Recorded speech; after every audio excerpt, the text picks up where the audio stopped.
আমার ৯ বছরের একটি সন্তান আছে।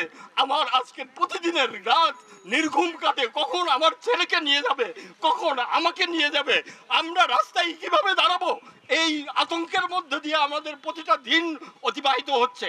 কোটা সংস্কারের আন্দোলনকে কিভাবে উস্কিয়ে দিয়েছে, তারপরে কতিপয় একদম চিহ্নিত কয়েকজন উচ্চ পর্যায়ের মন্ত্রী তাদের পিছনে গুন্ডা বাহিনী লেলিয়ে দিয়েছে, এবং তারপরে যে নরকীয় হত্যাযজ্ঞ গত জুলাইয়ের 24 জুলাই হলো, তার ইতিবৃত্ত আপনারা সকলে জানেন।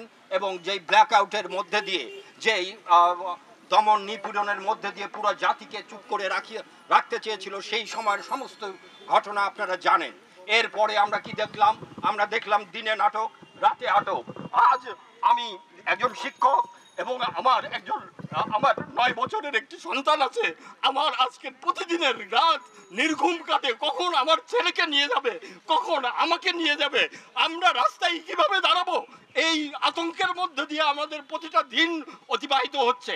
কিন্তু এই সরকারের উচ্চ পর্যায় থেকে শুরু করে প্রত্যেকটি মন্ত্রী এখন পর্যন্ত মিথ্যাচারের মিথ্যাচার ছাড়া আর কোনো কথা বলতেছে না।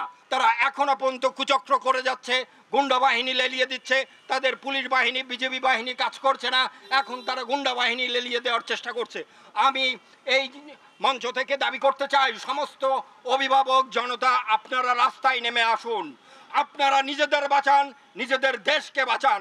এই দেশের এই গত জুলাই থেকে এখন পর্যন্ত যা যা ঘটছে, এটি কোনো রাষ্ট্রের কোনো একটি স্বাধীন রাষ্ট্রে এমন ঘটতে পারে না। আজ আমরা পরাধীন হয়ে গেছি সর্বময়ভাবে, এবং যেখানে আপনার নিজের প্রতিটি পদক্ষেপের কোনো নিশ্চয়তা নাই, সেটা কোনো স্বাধীন দেশ হতে পারে না। আমরা এটাকে নতুন স্বাধীনতা বলছি, এটা আমাদের নতুন মুক্তিযুদ্ধ।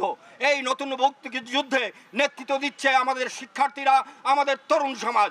আপনারা তাদের পাশে থাকুন এবং নিজেরাও রাস্তায় নেমে আসুন।